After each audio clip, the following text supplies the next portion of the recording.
Good morning, नमस्कार, जय Hind. Math पाठशाला में आप सभी का स्वागत है।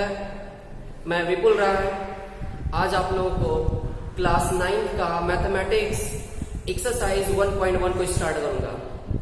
डियर फ्रेंड्स, मैंने अपने पिछले लेक्चर में आप लोगों को रेशनल नंबर्स और उससे रिलेटेड जो भी बेसिक चीजें थी उनको मैं एक्सप्लेन किया। अब मैं आप लोगों को एक्सरसाइज 1.1 उसको स्टार्ट करने जा रहा हूं। तो मुझे उम्मीद है कि आप सभी लोग मेरे इस चैनल से लास्ट तक जुड़े रहेंगे, वीडियो को लास्ट तक देखेंगे। मैं आप लोगों से ये नहीं कहूंगा कि मेरे चैनल को सब्सक्राइब करिए, लाइक करिए, लेकिन मैं इतना श्योर हूं कि आप सभी लोग मेरे वीडियो को आप पसंद जरूर करेंगे और वॉच करेंगे। तो चलिए मैं स्टार्ट करता हूं। आपका पहला चैप्टर है नंबर सिस्टम, ठीक है। उस चैप्टर का पहला exercise 1.1 question number first. Question number first में बोल रहा है कि is zero is a rational number. क्या जीरो एक रेशनल नंबर है? क्या जीरो एक रेशनल नंबर है? कैन यू राइट, यदि है तो can you right in the form p by q। अगर रेशनल नंबर फॉर्म पर है, रेशनल नंबर है, तो क्या उसको आप p by q के फॉर्म में लिख सकते हैं? वेयर कंडीशन जहां पे दिया है p and q both are integers but q is not equal to zero, but q is not equal to zero. तो डियर स्टूडेंट, मैं आप लोगों को याद दिला रहा हूं कि जो डेफिनेशन था, definition of the rational number, वो यही था कि the number which can be written in the form of p by q where p and q both are integers but q is not equal to zero, that is known as rational number. तो उसे हम क्या कहते हैं, किस number से जानते हैं? रेशनल नंबर से नाम से जानते हैं। ठीक वही उसी टाइप का ये क्वेश्चन दिया गया हुआ है, रेशनल नंबर से रिलेटेड क्वेश्चन है और उसी फॉर्मेट पे है। और बोला जा रहा है कि एक एग्जांपल के तौर पे क्या जीरो एक रेशनल नंबर है? यदि है तो इसे आप क्या एक्सप्रेस कर सकते हैं p by q के फॉर्म में। तो चलिए इसको कैसे करते हैं, ये इसका आंसर क्या होगा उसको मैं बताता हूं। तो आंसर आपका लिखेंगे yes S zero is a rational number. Zero is a rational, zero is a rational number. It can be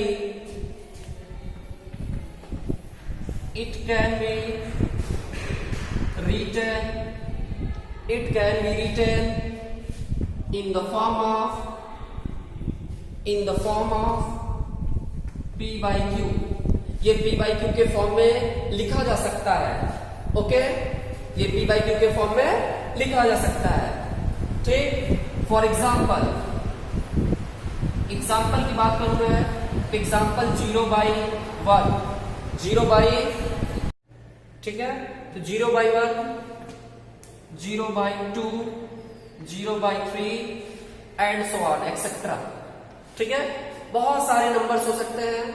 हम इसको 0/1, 0/2, 0/3, 0/10, 0/50 कुछ भी लिख सकते हैं। ठीक है, तो ये देख रहे हैं, तो ये डेफिनेशन को भी फॉलो कर रहा है और आपका रेशनल नंबर में भी कन्वर्ट हो गया। मुझे उम्मीद है कि ये आपको समझ में आ गया होगा। ऐसे ही बहुत सारे भी नंबर्स हैं जो रेशनल नंबर उसे हम कन्वर्ट कर सकते हैं। क्लियर है? तो S we can say that कि zero is a rational number and we can write in the form of p by q। Clear है? चलिए अब हम लोग नेक्स्ट क्वेश्चन पे चलते हैं। क्वेश्चन नंबर सेकेंड, पॉज करके आप इसको राइट कर सकते हैं।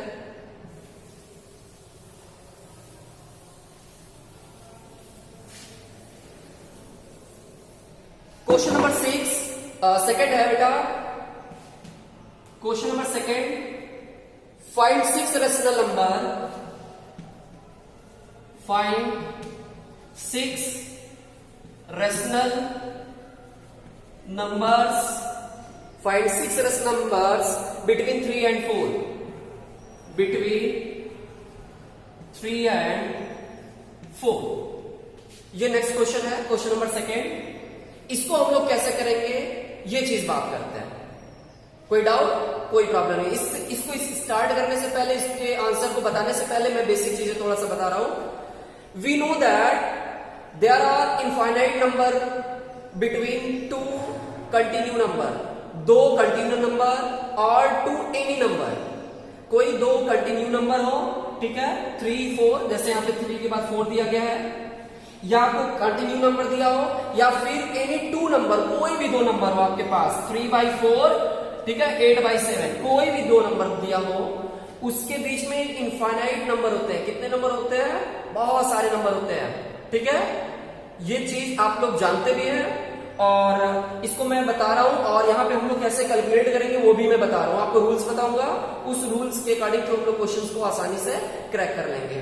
क्लियर है? तो चलिए आपको रूल्स बता रहा हूं कि कैसे हम लोग क्वेश्चंस फाइंड करेंगे। और आप लोगों को ये बात आश्चर्य लग रहा होगा, जो बच्चे अभी तक नहीं जान रहे थे, कि दो नंबर के बीच में उनको लग रहा होगा कि 3 और 4 के बीच में बस कोई और नंबर नहीं है। नहीं, इसके बीच में बहुत सारे नंबर्स हैं, ठीक है। तो हमें अब लाना है कि 3 और 4 के एग्जैक्ट बीच में, ठीक, ये नहीं एकदम बीचों बीच में नहीं, एकदम बीच में नहीं, मतलब इसके बीच में हमें नंबर्स बताने, इसके बीच के कोई 6 नंबर बताने। आपसे 6 भी पूछे जा सकते हैं, मोर देन 6 भी पूछे जा सकते हैं, ठीक है। तो आपको बताना होगा, रूल्स वही रहेगा सबके लिए, ठीक है, चाहे 6 पूछे जाए चाहे 7 पूछे जाए, ओके। तो चलिए सबसे पहले हम लोग फाइंड आउट करते हैं। इसके लिए मैं आपको एक फार्मूला बताऊंगा, ठीक है, उस फार्मूले को हम लोग ध्यान देंगे। आपसे क्वेश्चन में बोला जा रहा है कि 6 रेशनल नंबर बताइए। कितने रेशनल नंबर? 6। तो इसे हम लोग मान लेते हैं, ये 6m इज इक्वल टू दिया है 6, m इज इक्वल टू 6 दिया है, n mean 6 means the required number of rational number, ठीक है, the required number of rational number. आपको कितने रेशनल नंबर की जरूरत है? वो 6 हो गया, n के प्लेस पे 6 हो गया, नंबर ऑफ, ठीक है, रेशनल नंबर जो भी आपको पूछे जा रहे हैं, ठीक है। इसके बाद 3 और 4 ये आपका नंबर है, ये दो नंबर दिए गए हैं, ठीक है। अब हम लोग क्या करेंगे, एक फार्मूले के तौर पे हम लोग यूज करने जा रहे हैं इसको, क्लियर है। या ट्रिक मान लीजिए आप कि सबसे पहला नंबर आपका क्या है? 3 और ये क्या है? 4, ठीक है। तो अब हम लोग क्या करेंगे, इसको यूज करते हैं, और यूज करते हैं कैसे? 3, ठीक है, मल्टीप्लाई किससे मल्टीप्लाई करना है? ये जो n इज इक्वल टू 6 था, n+1 और n+1 से, ठीक है। इसके न्यूमरेटर और डिनोमिनेटर में, यहां डिनोमिनेटर कर लिया 1 नहीं था, डिनोमिनेटर और न्यूमरेटर में क्या कर दिए? n+1 से मल्टीप्लाई कर दिए। मतलब जितना नंबर पूछा जाएगा उससे एक अधिक नंबर को ऐड करके ऊपर और नीचे न्यूमरेटर और डिनोमिनेटर में मल्टीप्लाई कर देंगे, ठीक है। मल्टीप्लाई कर देंगे तो क्या होगा? 3/1 मल्टीप्लाई, आप ऐसे अलग अलग लिख सकते हैं, मल्टीप्लाई, ठीक है। n मीन्स 6 + 1 7, और यहां पे भी हो जाएगा 6 + 1 7 इज इक्वल टू 3/1 क्रॉस 7/7, ठीक है। कोई डाउट किसी को? सेम सिमिलरली इसी तरीके से, ठीक है, यहां लिख देंगे since n is equal to 6, okay.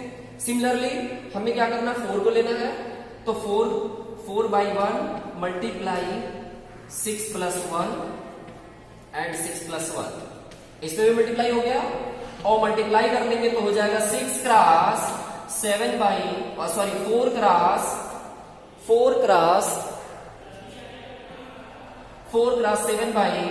1 cross 7, ठीक है। अब आपको ये डिवाइड नहीं करना, डिवाइड कर देंगे तो मतलब क्या होगा, ठीक है, कोई फायदा नहीं होगा, ठीक है। तो हम अपना काम बनाने के लिए ही ये मल्टीप्लाई किया ना, तो इसको कैंसिल नहीं करेंगे, क्लियर है। अब आपके पास दो नंबर हो गए, एक हो गया 7 3 21/7 1 7, और यहां से सेकंड मिल जाएगा आपको 7 4 28 और 7 1 7। मीन्स अभी तक आपका ये जो नंबर था, होल नंबर था 3 और 4, ये अब आपको रेशनल फॉर्म में दिख रहा है, 21/7 और 28/7, क्लियर है। थोड़ा सा इसको ऊपर लिख दे रहा हूं, 28/7,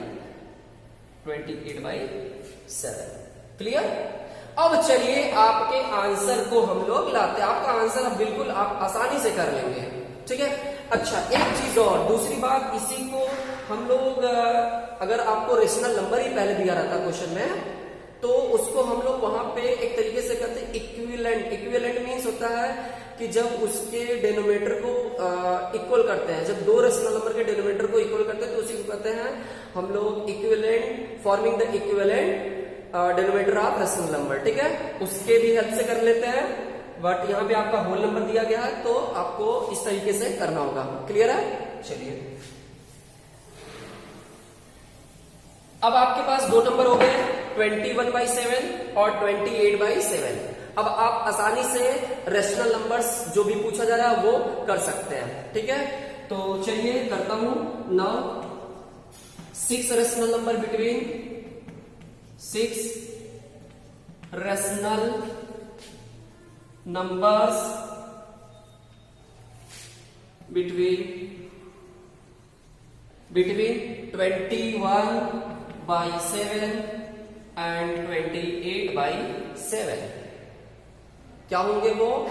दैट इज 21/7, 28/7। ये आपका सेंटेंस हो गया। अब समझिए, 21/7 आपका यहां है, 28/7 यहां है। ठीक है, क्या आप ऐसे लिख सकते हैं 22/7, 23/7 ...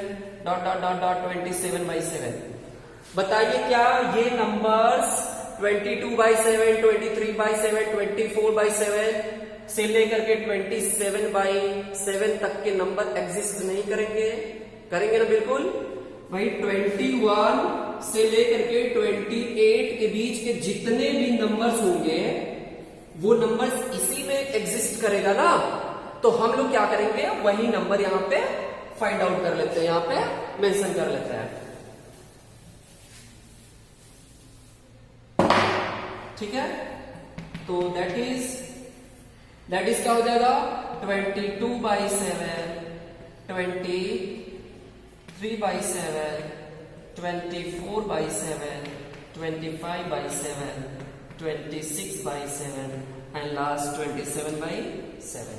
आपसे पूछा गया था कितना? 6। 1 2 3 4 5 6 हो गया। अगर हमसे बोलता कि मोर देन 6 तो हो नहीं पाता। क्यों? क्योंकि 21 से लेकर 28 तक केवल 7 ही नंबर आपको दिख रहे थे। तो अगर आपसे मोर देन 6 पूछता क्वेश्चन में तो अब क्या करते हैं? बहुत ही सिंपल। अब उसके लिए मैं एक क्वेश्चन बना रहा हूं। ठीक है, मान लीजिए इसी क्वेश्चन में हमें कितना पूछता? 10 पूछ देता, तब हम लोग कैसे करते हैं? ठीक है, तो ये आपका आंसर हो गया। चलिए,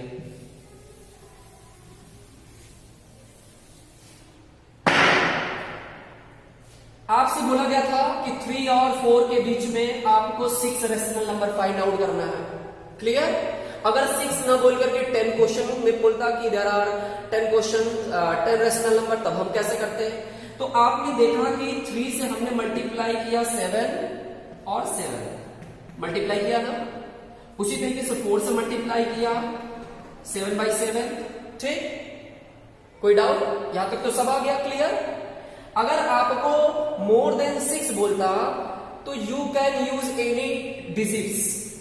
हाँ, आप कोई भी डिजिट यूज कर सकते हैं। 7 ये जरूरी है कि 7 से ही मल्टीप्लाई करें। वो तो मैं एक फार्मूला बताया कि भाई n, अगर आपको नंबर 6 पूछे जा रहा है तो हमने उसको 6 मान लिया। ठीक है, अगर आपसे कोई बोले कि नहीं मुझे ज्यादा लाना है तो हम लोग वहां पे क्या करेंगे? ज्यादा लिख लेंगे।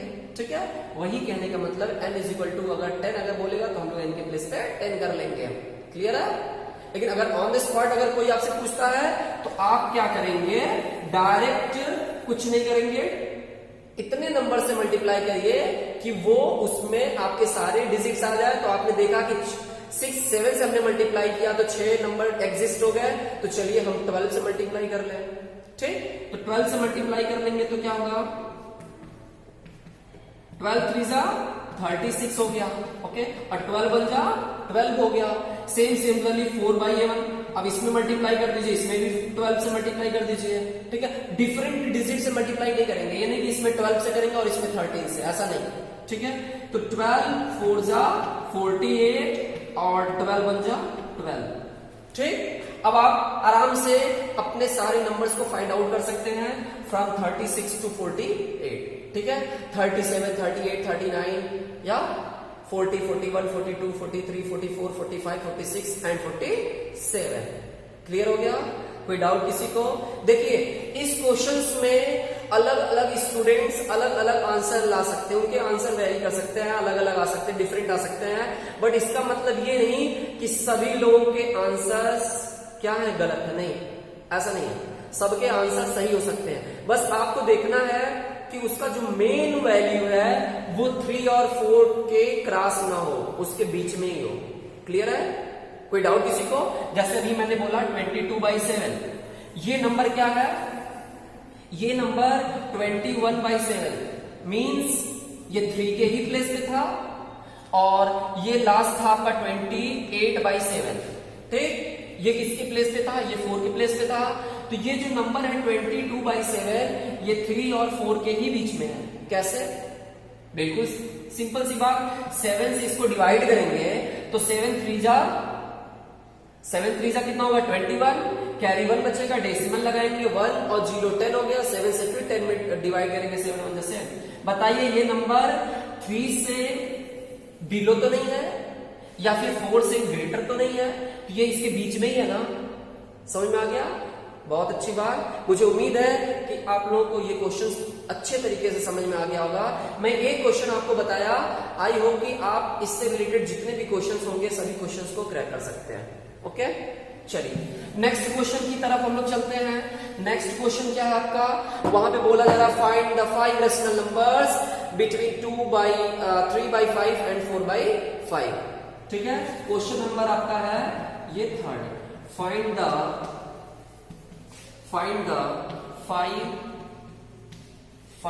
5 रेशनल नंबर बिटवीन इस आर्ट में बिटवीन है, बिटवीन 3/5 एंड 4/5। 3/5 एंड 4/5, ये आपका क्वेश्चन है। Question number 3rd। Question number 3rd क्या है? Find the 5 rational numbers between 3/5 and 4/5। Same उसी तरीके से यहां पे भी हमने क्वेश्चंस को सॉल्व करना है कि आप ऐसे नंबर से मल्टीप्लाई करिए। अब देखिए वहां पे क्या था कि लास्ट क्वेश्चन में कि आपने 21/7 और 28/7 फाइंड आउट किया था, दोनों के डिनोमिनेटर इक्वल आ गए थे। ठीक, बहुत सारे बच्चे सोच रहे होंगे तो सर यहाँ पे तो इक्वल है।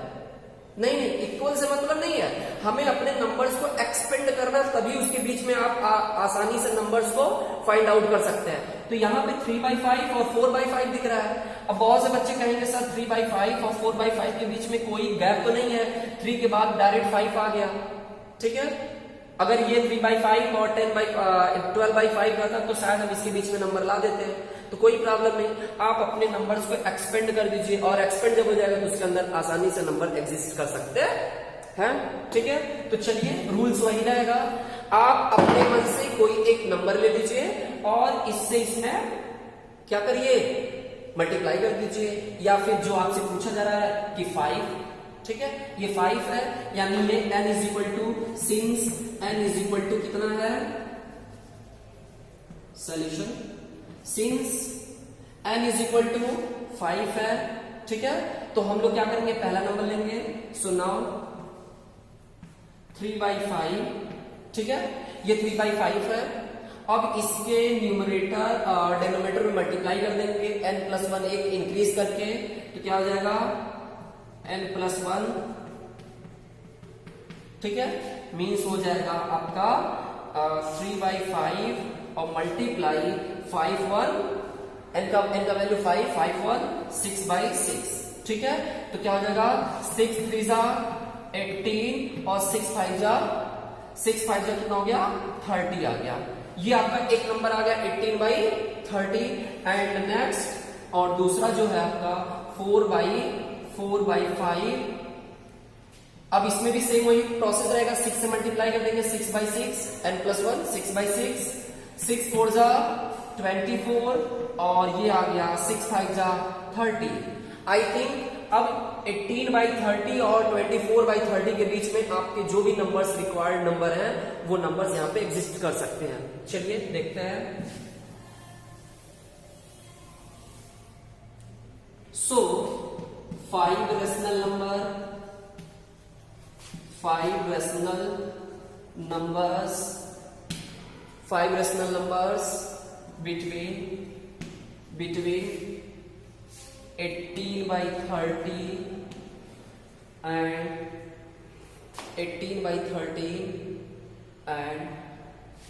24 by 30। ठीक है, अब हमें क्या करना है, यहाँ पे आपका नंबर लाना है, तो क्या हो जाएगा वो, सो दैट इज क्या हो जाएंगे आपके नंबर, 18 के बाद 19 होगा, 19 by 30, 20 by 30, ठीक है, ओके, 21 by 30, 22 by 30, ठीक है, 23 by 30, कितने हो गए, 1 2 3 4 5, ठीक है। कोई डाउट किसी को, कोई प्रॉब्लम नहीं। मुझे उम्मीद है कि ये भी क्वेश्चंस आपको आसानी समझ में आ गया। डियर स्टूडेंट्स, डियर फ्रेंड्स, यदि आप आसानी से इस क्वेश्चंस को देखेंगे और कंटिन्यू देखेंगे, ठीक है, तो आपको मैं उम्मीद करता हूं कि आपको ये सभी क्वेश्चंस के एक एक स्टेप्स क्लियर हो जाएंगे और किसी तरीके का डाउट नहीं रहेगा। क्लियर, चलिए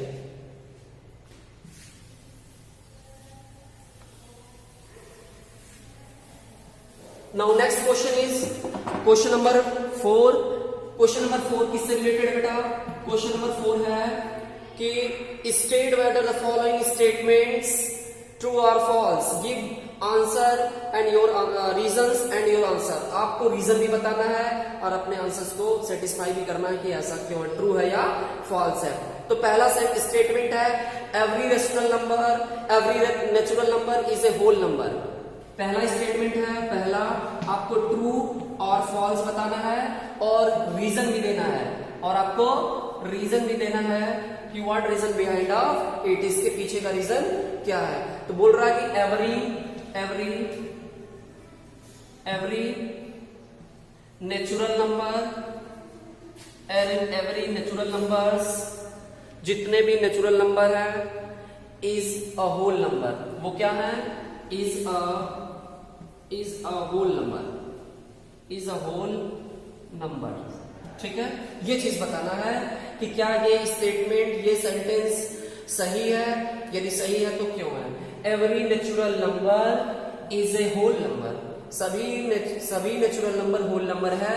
यस, एवरी नेचुरल नंबर्स, सभी natural numbers is a whole number, सभी नेचुरल नंबर होल नंबर है। क्लियर, हाउ, कैसे, तो we know that the natural number start from 1 2 3 and so on, but the whole number start from 0 1 2 3 4 and so on. So we can say that we observe that all natural numbers exist in whole number. Means आपको मैं बता दे रहा हूं, याद दिला रहा हूं, natural number जो है वो natural number 1 2 3 4 dot dot dot and so on. Again जो होल नंबर्स हैं वो होल नंबर्स स्टार्ट होते 0 1 2 3 4 डॉट डॉट डॉट। तो आप देख सकते हैं कि जो नेचुरल नंबर्स हैं ये सारे नेचुरल नंबर्स होल नंबर में इंक्लूड हैं, सभी नेचुरल नंबर्स होल नंबर में इंक्लूड हैं, इसलिए सभी नेचुरल नंबर होल नंबर में इंक्लूड है। आप देखिए फिर से, सभी नेचुरल नंबर होल नंबर में पाए जा रहे हैं, एग्जिस्ट हैं। So all natural numbers exist in whole number, right. तो आप क्या लिखेंगे, बिकॉज आप रीजन लिखेंगे, आंसर कैसे लिखेंगे, as every natural number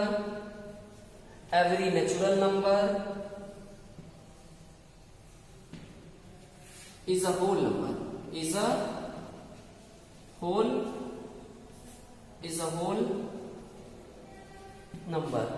because, क्यों ऐसा होता है, because all natural number exist in whole number, because all natural numbers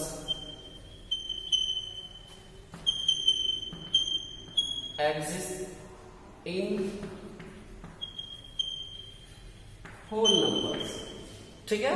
सभी नेचुरल नंबर होल नंबर में एग्जिस्ट करते हैं। ओके, नेक्स्ट स्टेटमेंट क्या है?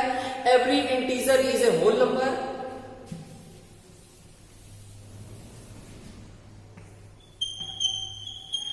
Every integer is a whole number. क्या सभी इंटीजर होल नंबर होते हैं?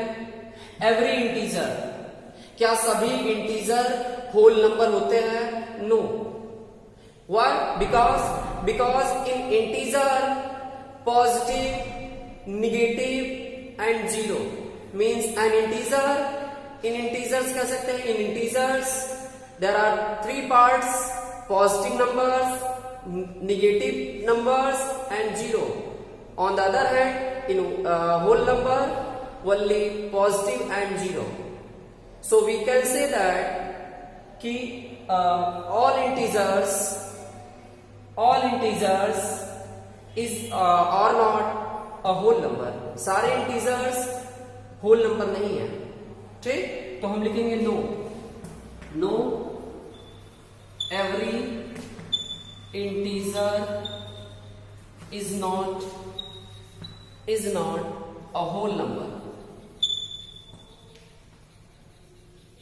सारे इंटीजर होल नंबर नहीं है। Why? because क्यों? in integer three part: positive, negative and zero, ठीक है? इन इंटीजर्स में क्या होते हैं? Positive integers, negative and zero, ठीक? बट इन होल नंबर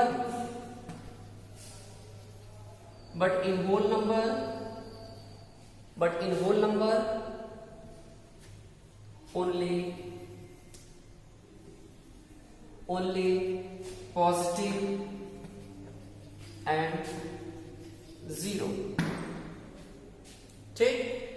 तो आपको ये सेकेंड स्टेटमेंट भी समझ में आ गया होगा कि सभी इंटीजर्स, जितने भी इंटीजर हैं, वो होल नंबर नहीं हो सकते, ठीक है? क्यों नहीं हो सकते? क्योंकि इंटीजर्स के थ्री पार्ट होते हैं: पॉजिटिव, निगेटिव और जीरो। जबकि आपके पास जो होल नंबर है उसमें केवल जीरो और पॉजिटिव इंटीजर्स होते हैं, पॉजिटिव नंबर्स होते हैं 1 2 3 4 8 5 something and so on. Okay, last statement, आपका जो थर्ड स्टेटमेंट है वो है every rational number is a whole number. Every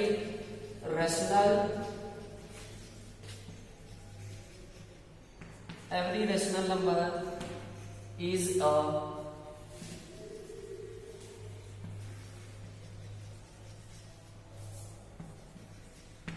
every rational number is a whole number. क्या सभी रेशनल नंबर होल नंबर हो सकते हैं? No, it is also not possible. ये भी संभव नहीं है, because rational numbers, in rational numbers there are lot of numbers like natural numbers, whole numbers, integers, decimal numbers. Yeah, so we can say that कि every rational numbers is not a whole number, ठीक है? क्योंकि rational numbers में बहुत सारे numbers होते हैं, जबकि होल नंबर में केवल आपने देखा 0 1 2 3 एंड सो ऑन होता है, ठीक है? रेशनल नंबर्स होल नंबर से भी होते हैं, रेशनल नंबर नेचुरल नंबर के भी होते हैं, रेशनल नंबर इंटीजर्स के भी होते हैं। तो आपने देखा, सपोज दैट मैं आपको इसको एग्जांपल लेके दिखा रहा हूं कि मैं अपने लास्ट लेक्चर में बताया था कि नेचुरल नंबर, आप एग्जांपल भी ले सकते हैं, नेचुरल नंबर हो, होल नंबर हो, ठीक है, इंटीजर्स हैं, इसके आगे डेसिमल वगैरह भी है, ठीक है, डेसिमल फॉर्मेट है, ठीक है, डेसिमल फॉर्मेट में जैसे 2/2.3 हो गया, ठीक है, इस टाइप है। तो और ढेर सारे होते हैं डेसिमल नंबर। तो यहाँ पे natural number, whole number, integer, decimal number. अब आप कह रहे हैं कि सभी ये सब मिलाकर के रेशनल नंबर होता है, ये सब मिलाकर क्या होता है? Rational number. अब क्या ये जो रेशनल नंबर है ये क्या केवल होल नंबर हो सकता है? नो। क्या होल नंबर हो सकता है? केवल होल नंबर के होने से क्या ये रेशनल नंबर्स पॉसिबल है? नो। क्यों? क्योंकि अगर होल नंबर ले रहे हैं तो ठीक है, ये दोनों एग्जिस्ट तो करेंगे बट ये छूट जाएगा आपका। क्लियर है? तो we can say that, finally we can say that कि every rational number is not a whole number. सारे रेशनल नंबर होल नंबर नहीं हो सकते। ठीक है, तो आप लिख सकते हैं नो। नो, ठीक है, know every rational number, every rational number is not a whole number। ठीक है, क्यों? क्योंकि मैं -1 ले लिया। ठीक है, ये रेशनल तो है, क्या ये होल नंबर है? नहीं, because negative integer. Whole number में निगेटिव नंबर्स नहीं होते हैं। क्लियर?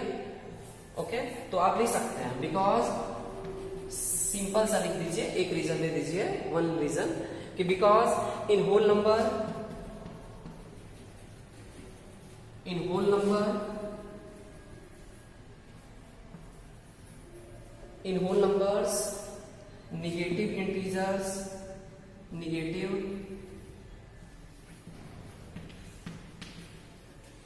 negative integers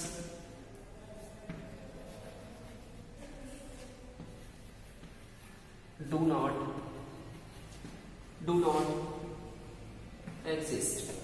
ठीक है, ओके, क्योंकि होल नंबर में निगेटिव इंटीजर्स एग्जिस्ट नहीं करता है। क्लियर ना? कोई डाउट किसी को? तो मुझे उम्मीद है कि आपको सभी स्टेटमेंट्स क्लियर हो गए होंगे। मैंने 3 स्टेटमेंट्स दिए, उन स्टेटमेंट्स को अगर आप लोग मेरे लास्ट लेक्चर, जो मेरा पिछला लेक्चर है, अगर उसको अच्छे से वॉच किए होंगे तो ये सारे स्टेटमेंट और इसके अलावा भी बहुत सारे स्टेटमेंट्स हो सकते हैं, उन सारे स्टेटमेंट्स को आसानी से आप क्लियर कर लेंगे। तो मुझे उम्मीद है कि आपको ये लेक्चर बहुत अच्छा लगा होगा। मैं रिक्वेस्ट करता हूं कि आप मेरे वीडियोस को जरूर से अंत तक देखा करें। Thank you so much.